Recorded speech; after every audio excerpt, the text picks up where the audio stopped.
This is the second part of the video about Bittensor. If you haven't seen the first video, you can watch it to get familiar. The reasons why these subnets are undervalued are explained in more detail. I also recommend watching the next video, which will be about Barry Silbert, a smart guy with a special role in Bittensor. He is the founder of DCG, Digital Currency Group, one of the most influential holdings in crypto. His projects also include Grayscale, a fund with tens of billions in Bitcoin, Ethereum, and other cryptocurrencies, Genesis Capital, CoinDesk. His net worth is estimated in the billions of dollars, and according to Forbes, in 2022 his wealth was valued at $3.2 billion.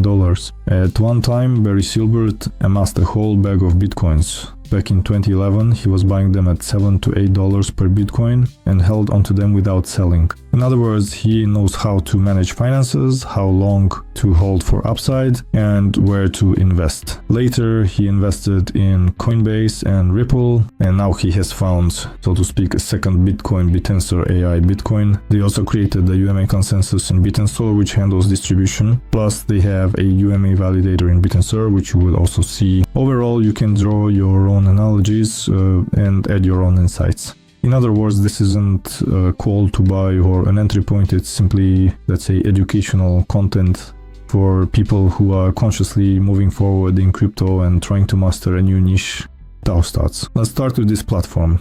Here we have a chart showing the price of the Bittensor token, TAO, the main token on which all the activity and all the subnet projects are based. Yes, a few words about subnets.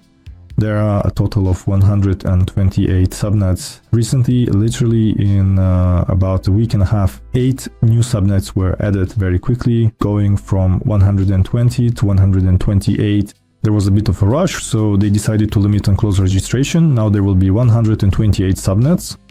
So here we have some subnets that are already inactive. They are labeled as unknown. There are quite a few of them here.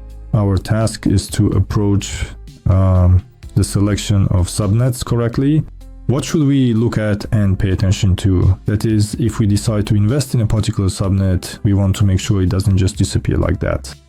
Because sometimes there is support from, say, skilled developers and experienced teams, and sometimes it's just enthusiasts who happen to have some capital. They jumped in head first, tried to do something, but then couldn't handle the activity or something went wrong, and the subnet became unusable. Accordingly, if someone had bought the subnet's alpha tokens, the liquidity of those tokens was lost. Currently, there is a limit of only 128 subnets, so Blockchain Explorer. And validators. All validators, here is the UMA consensus of Barry Silbert and DCG group. So the OpenTensor Foundation is important to note. Right away is the main validator of the project. In other words, Bittensor is a project by the company OpenTensor. Next, there are also various analytical tools and a section for investors, meaning returns. Tokenomics. There is a total supply of 21 million TAO tokens. So in this video, the 3 undervalued projects on the network are 19, Eastworld and Bitcast. Once again, if you haven't watched the first part, where everything is explained in detail, I recommend checking it out. The link will be in the description. 19 is an infrastructure startup with the potential to become part of the generative AI network. In other words, it's the equivalent of OpenAI, but only at an early stage. And again, if we compare it to OpenAI's market capitalization, its current valuation is $300 billion. Now let's move on to the 19 subnet. Here on the left we have all the necessary information, the liquidity pool, circulation, the total amount, which is 21 million, just like in all the networks, because that's the main supply of DV, market cap, daily volume, price, GitHub, and the website. And on the right we also have various metrics. For example, the chart here shows us that the price was falling, then it went up again, and now it has dropped once more. And I still believe that this is exactly the kind of moment when the project is undervalued, which could show good growth potential. In other words, in reality, we don't know where it's going to go, but we can roughly estimate the field it operates in and accordingly its market capitalization. We also know the tokenomics, That is, a certain amount of supply is mined through mining and so on. I'd also like to point out something else. The project was originally created on Polkadot, but later they realized they wanted to be an independent blockchain. So they left Polkadot. Now they have a fully independent blockchain, but since they were built on Substrate code, their wallets are still Substrate based, meaning Polkadot wallets. To create a wallet, you either need to download the wallet extension from the wallet section on bittensor.com, or you can use Polkadot.js. As I did in my case, you can download Talisman and use it. Here you connect your wallet, buy TAO tokens on any exchange like Binance, Main, XE, KuCoin and so on, and then transfer them to your address on the Bittensor network. Here you connect, and here you exchange TAO for the alpha tokens of this subnet. Before making the exchange, you select a validator, and you can also set specific values for slippage and protection from MEV bots. Next, click buy and exchange the tokens for, well, I've already bought them for myself. This is just another wallet specifically for the review, and basically you can swap back as well. So when the price goes up and you want to lock in your gains, you exchange, meaning you sell the alpha tokens for TAO and get your TAO back. Next, a brief overview of Metagraph, validator shields, pickaxe miners. Here we have the Open Tensor Foundation. This is the main validator of the project, UMA consensus and so on. Here we can also observe various distribution metrics through the miners.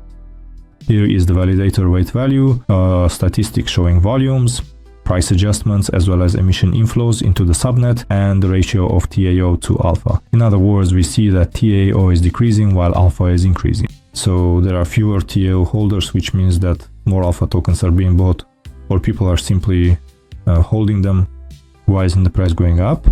Well, it's clear that it's just a basic market situation. Tokens are increasing, but alpha's market capitalization isn't growing. So either a buyer is needed or some kind of hype. Basically, the subnet needs to be in demand. That's why I believe the subnet is currently undervalued, and when the time comes, meaning people start talking about it and some marketing activity kicks in, everything will be fine. Now let's move on and look at the activity of the subnet. Nighting is a project from Rayon Labs. Here we can see there's a lot of active work happening on GitHub. In other words, the team isn't slacking off, work is ongoing. That's a good sign. Let's close everything and go to the website to take a look. We study all this information. There's a roadmap available. Also, we go into the Bittensor Discord and check the subnet channels there. The next subnet we have is Eastworld. Eastworld is also an alternative Web3 Unity simulator tool that's in the process of becoming an environment for AI training. Basically, these are Unity ML agents or something similar to OpenAI Gym. The market capitalization of this niche is also around $10 billion. So if they manage to do everything correctly and competently, they could attract a share of the market cap into their own liquidity. Here there's a chart as well. This spike doesn't mean anything, it just marks the registration of the subnet on the 19th, but at the same time, as I understand it, miners could already be registered publicly starting from this point, so we don't tie ourselves to these values, it's all unrealistic. Next year we also have a market cap of 460k, volumes of 500,000 and 638,000 tokens mined in total, so this is a very good low cap option. Next we move on to Metagraph. Here basically we see that there is only UMA consensus and Open Tensor. It doesn't support it yet, that's still ahead. Next we see that the slots are filled with miners. The statistics tell us that the emission inflow has decreased a bit, as have the proportions. All these metrics need to be studied. Let's go to GitHub. There's not such intense activity here, so to speak, but things do appear from time to time. We just need to check in Discord. It's important to understand that the project is new, so we shouldn't expect too much from it right now. Also, the website, of course, looks rather simplified. Here we can see a live stream 24/7 via Twitch, as I understand it, showing the work of these bots. Overall, it's actually an interesting story because everyone is used to generating videos, images, asking questions, making requests. Here, it turns out that in the virtual world, agents walk around and adapt, develop, and learn on their own, just like people, interacting with each other in different situations. This could be applicable, for example, to drones, robotaxis, or something else. And next is Bitcast, a fully functional Web3 startup for content monetization. In other words, it's a crypto exchange, let's say an analog of TikTok Creator Funds or Patreon, but on the blockchain. It's also worth noting that Bitcast started generating real revenue just a month after its launch. Here we also see a chart. Here the price started from this point and fell for a while. I don't know if I'm right, but it seems to me that we've actually found the bottom here. Accordingly, there's potential for growth. We don't know how far it will go, but in any case, if we buy in at the deep, that would be great. Here the market cap is 500,000, the volume is 300k, and the FTV supply is only 500 well. 500,000 tokens have been mined. The liquidity pool is here as well, and you can also choose a specific validator. You can stake with different validators. So for example, if you choose the Bittensor Foundation, exchange your tokens and delegate them there, you'll have a certain amount staked. If you choose another validator and haven't staked with them, then accordingly there won't be anything there. So in order to remember where you staked, you need to click search and paste your wallet address. Accordingly, everything will be visible there, who you delegated to and how you split your stake. Alright, the chart is clear. The metagraph here is also Yuma. Currently the Bittensor Foundation is not present. Why? Again, it's because the network was only launched very recently. It's been running for a couple of months. There's also distribution. There aren't many miners here.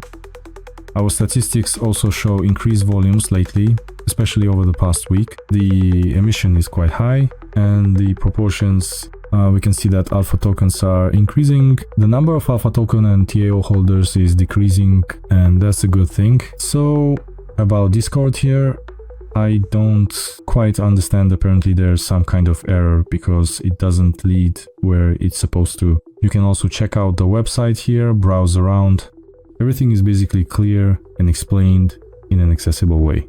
There's a white paper as well, that's also clear. The roadmap for 2025 and 2026 is here, and there's GitHub too. Overall, with Bitcast, everything is fine here. The most important thing is that the project is already paying out to. Literally after a month, the money started coming in. And again, I want to point out that I always try to notice something new, something that doesn't exist yet in crypto, and focus on that. That's why Bittensor is definitely an underrated ecosystem. It's like Bitcoin powered by artificial intelligence, AI Bitcoin, you could say. And everything included in this ecosystem, especially from solid, competent teams, deserves attention. It's worth looking into, taking note of, and being ready to take action if needed. Again, this is not financial advice or a call to action. Here I'm simply reviewing exactly what I do myself. So the decision to follow or not is entirely up to you, but I'm simply highlighting and pointing out what deserves your attention. Bitcast, for example, is a Web2 equivalent of Patreon, which has billions in capitalization. So accordingly, this is a Web3 startup Bitcast that could capture part of that capitalization and show explosive growth. Overall, we can use these analytical platforms to improve our skills. As for me, I'm just getting started. I don't claim to be a top expert in this ecosystem, but I shared what I personally learned, and I'll continue to dive deeper and cover everything that was used in the video going forward. All the links will be in the description. Rate the video. If you liked it, give it a like. If not, give it a dislike. Subscribe to the channel. Also hit the bell so you never miss a new episode. Join our Telegram channel. There's a lot of content being posted there regularly. That's all. Thank you everyone. See you next time. We'll meet again in the next video about Barry Silbert. Bye.